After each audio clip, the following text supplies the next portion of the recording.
punong guro, panauhin, mga pinuno at puno ng kagawaran.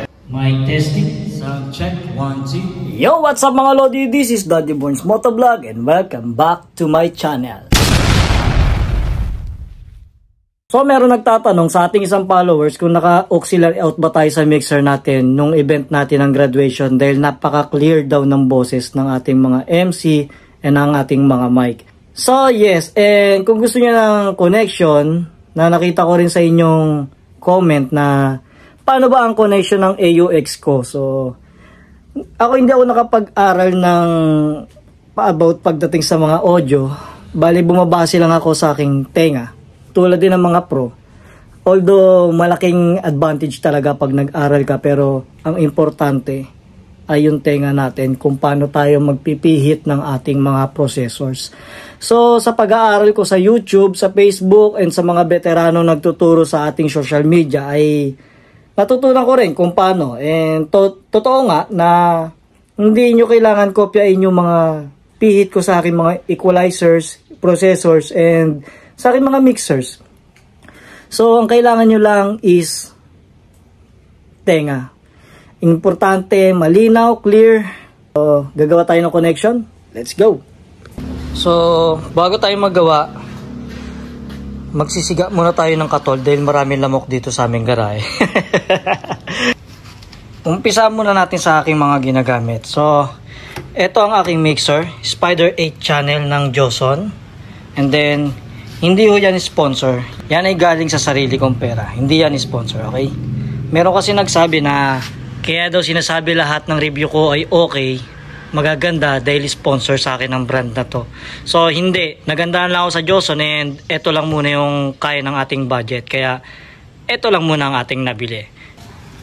Next natin is Opal 31 band equalizer. Ito ang ginagamit ko sa aking pang mid-eye. Ito ang ginagamit ko sa aking Dual 15 channel 1, and then yung channel 2 ginagamit ko sa aking mga monitor speaker. And then next natin ang Joson EQ series model 3102 Pro equalizer. So 31 band din to. Ginagamit ko to sa aking low or sub or pang bass. Ganyan lang ang settings ng aking pang bass para soft bass lang siya, soft bass lang siya. So next natin is Sonic BBE Maximizer. Isang channel lang gamit ko dito dahil ginagamit ko to sa pang low. Hindi na dumaan ang aking mga mid-high sa maximizer. So naka-off lahat to, and then low contour lang ang naka-open. Ito lang yung ginagamit ko para sa aking low. And then next natin ang Joson Crossover 234 XS. Crossover ng Joson yan. Ang ginagamit ko dito ay isang channel lang. Etong channel na to, lahat to nakapatay. Hindi na dumaan ng crossover ang ating equalizer ng mid-high dahil gusto ko full range na siya. Kaya yung equalizer natin ng mid-high, dumiretso na siya dito sa ating Crown SS800. So, ang settings ng ating Joson is ganito lang, 140 Hz, and then naka-utility gain lang siya sa low output. So, umpisahan natin ang connection natin from main output. So, sa mid-high muna tayo. Ito yung AUX, later na yan. Sa mid-high muna tayo mag-connect. Let's go. So, meron tayo ditong XLR. Kukonect natin sa main output ng ating mixer. Left and right. And then, XLR natin papuntang input ng ating equalizer na pang mid-high. Left and right. Okay, so next natin, output ng ating equalizer. Left and right. Papunta rin dito yan sa amplifier natin na pang mid-high. So, connect natin. Output 2. Output 1 ng ating equalizer. So, meron na tayong output 1 and output 2 sa ating equalizer na pang mid-high. Connect naman natin siya dito sa input ng ating amplifier na pang mid-high. Left and right. Okay na yung ating mid-high. Meron na tayong left and right connection from mixer to equalizer. Left and right ng in, and then output papuntang input ng ating amplifier na pang mid-high. So ulitin ko, pang mid-high muna, main output ng mixer papuntang input ng ating equalizer left and right. And then output left and right papuntang input ng ating amplifier na pang mid-high. And next natin, naka PL mono tayo para sa ating AUX or auxiliary out. So, connect natin auxiliary 1. Kita nyo ba auxiliary 1? Yan. Auxiliary 1, connect natin dyan. Papunta yan sa ating equalizer na Joson. Magko-connect lang tayo siguro sa ating channel 1 lang. Yan. Channel 1 lang muna tayo magko-connect. So, magko-connect tayo sa output. And then, magko-connect tayo sa input ng ating BBE maximizer. So, kung nakikita mo, may mga duktong. Yan dahil bago yung aking tour case, kaya nagbago na naman yung aking setup. So, magbabago rin ako ng mga wire. Kaya ko lang yan dinuktong para humaba lang yung aking mixer. So, kukunin ko dito sa input ng ating BBE maximizer, yung equalizer. Okay, and then next natin, output ng ating BBE maximizer papuntang input ng ating crossover. Pang low to guys ha. So connect tayo dito. Ito hindi ko na ito papalitan. Sukat na to yun. Yan. Di ba? So next natin, connect tayo sa low ng ating crossover papuntang amplifier natin ng pang sub. So connect tayo sa low ng ating crossover. So, papunta naman tayo sa input ng ating live shockwave na gagamitin natin sa pang low. So, yun lang. Tapos na yung connection natin. Napaka basic. So, sensitivity ng ating shockwave na pang low is 0.775. And then, nakaparallel tayo para ang speaker natin left and right gagana na siya sa isang channel lang.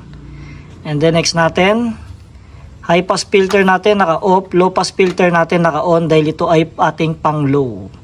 Naka-ground on tayo, naka-limiter off. So, yan lang yung basic connection ko. Ulitin natin. Pang mid-high, main output, left and right, papuntang input ng ating equalizer na pang mid-high, left and right. And then, output ng ating equalizer na pang mid-high, papuntang diretso na sa ating amplifier na pang mid-high. So next natin, auxiliary out or auxiliary 1 ng ating Joson mixer papunta sa ating input ng equalizer na pang low. And then mag-connect tayo sa output ng ating equalizer na pang low. Papunta yan sa ating maximizer input. And then maximizer input, magko-connect tayo ng output. Output ng ating maximizer papuntang input ng ating crossover. Yan ay mga pang low na. And then next natin, low output ng ating crossover papunta sa ating input ng amplifier na pang low. So, yan lang yung connection ko. So, bibigyan ko kayo ng sample ng aking mga video sa gantong connection. Let's go! Balik tayo guys. Meron akong nakalimutan ituro. So, dito sa ating mixer, pagdating sa ating AUX connection para sa ating sub, tulad ng ating sinasabi, AUX out. So, dito ka kukuha ng main volume sa AUX 1. Pag nilagay mo yan sa utility, pipindutin mo naman itong MP3 or AUX 1 sa ating Spider 8. Hindi ko alam sa ibang mixer, no? So, every channel meron yan. Lahat yan may AUX. Ito gamit ko tong channel 1 and channel 2. Gamit ko to sa aking mga mic. Kaya naka-off ang AUX nito para hindi pumasok yung low or popping sound, yung puh, puh, puh. Yun. So next ko is etong aking channel 7. Ito ang ginagamit ko sa aking pang sound. So naka utility gain na yan. Nakaganyan na yan. Hindi na yan binabago.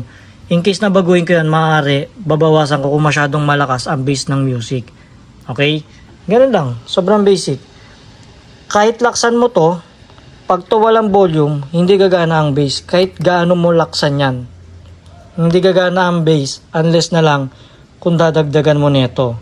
Pag binuksan mo ang AUX mo, pinatay mo to, natunog pa rin ang bass. Mostly ginagamit lang to more on mic lang.